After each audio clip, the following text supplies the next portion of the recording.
tenho uma visão muito clara. E vocês já sabem, mas vou reiterá-la. O vírus chinês existe, ele é perigoso, ele está em todos os lugares.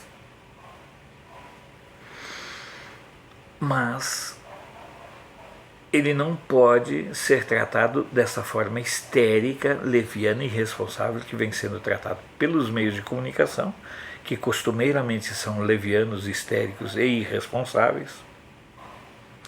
E muito menos eles podem ser tratados, esses casos, esses episódios do vírus chinês, como os adoradores da ciência estão fazendo.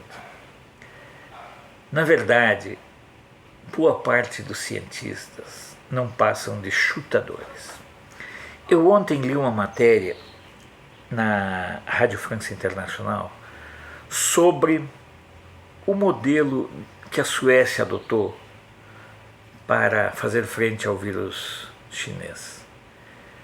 E a repórter foi tão capciosa que começou a tentar induzir a matéria, as perguntas, para criticar o Bolsonaro. Esse é o padrão. O jornalismo não quer informar. Hoje os jornalistas querem atingir o governo Bolsonaro. Por que eu digo que os cientistas, no momento atual, mais do que nunca, não passam de chutadores, para não chamar de charlatães em muitos casos? Você é bom de memória? Eu tenho uma memória razoável.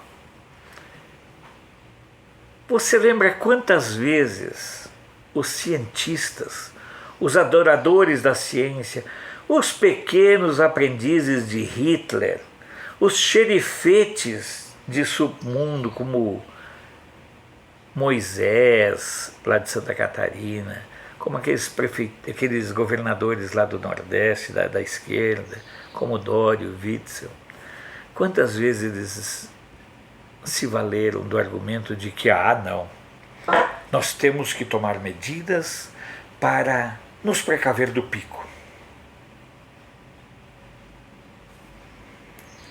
E o pico foi anunciado primeiro para a primeira quinzena de março. Depois não veio, aí ficou para o dia 28 de março. Aí não veio em março. Aí disseram que com certeza o pico aconteceria no dia 10 de abril, às 9 horas e 47 minutos da manhã.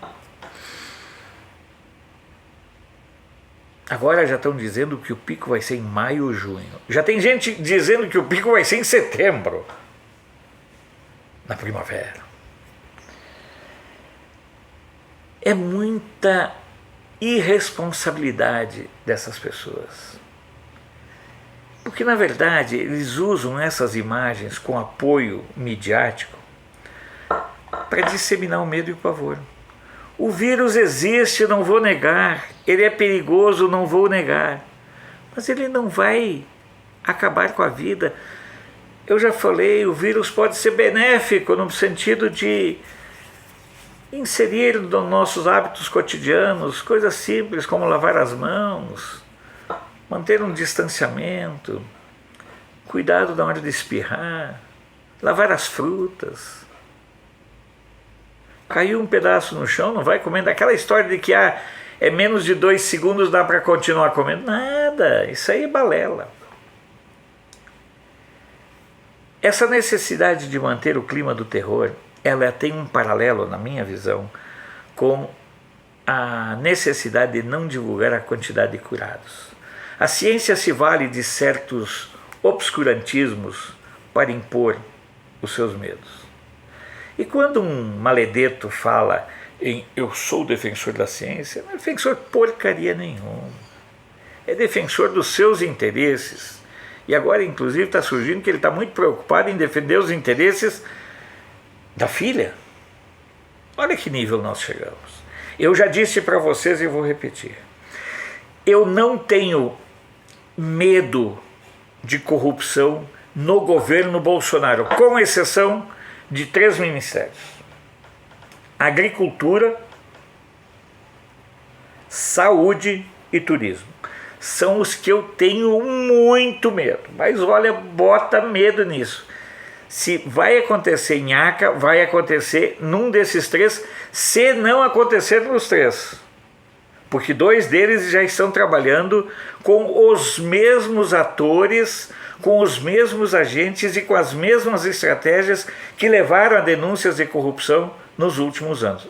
Especificamente os casos do Ministério da Saúde e do Turismo, onde a publicidade, por exemplo, continua na mão das mesmas máfias, dos mesmos grupos ligados ao PT.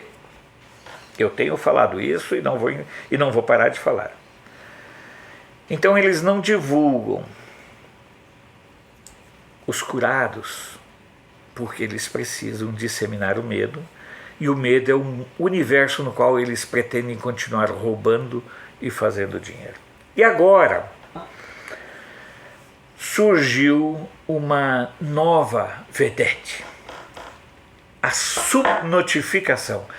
Preste bem atenção nessa palavra, ela vai entrar na ordem do dia. A partir de agora, quando se estabilizarem os casos de vírus chinês no Brasil, preste atenção, estou avisando, não sei se em primeira mão, mas estou avisando, vem aí a nova vedete dos meios de comunicação, subnotificação.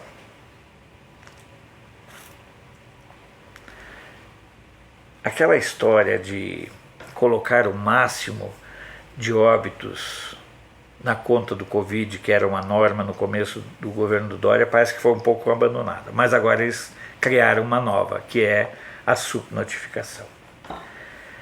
O estudo veio do Núcleo de Operações de Inteligência em Saúde da PUC-Rio. E eles dizem que apenas 8% dos casos brasileiros são notificados. E que essa subnotificação esconde um caos que já estaria instaurado. Portanto, fique atento que a palavra da vez agora passará a ser subnotificação. É impressionante como alguns segmentos da sociedade, como alguns segmentos da vida nacional, possuem uma imensa dificuldade em conviver com o bem. Só conseguem conviver e se sentir realizados quando conseguem disseminar o mal, conseguem disseminar o medo e conseguem disseminar o pavor. Imagine você que está me acompanhando, o quanto será usada agora a subnotificação para ampliar o medo, o caos e a histeria. Porque esses fatores, acredite, e você sabe disso, esses fatores rendem dinheiro e rendem generosos espaços na mídia.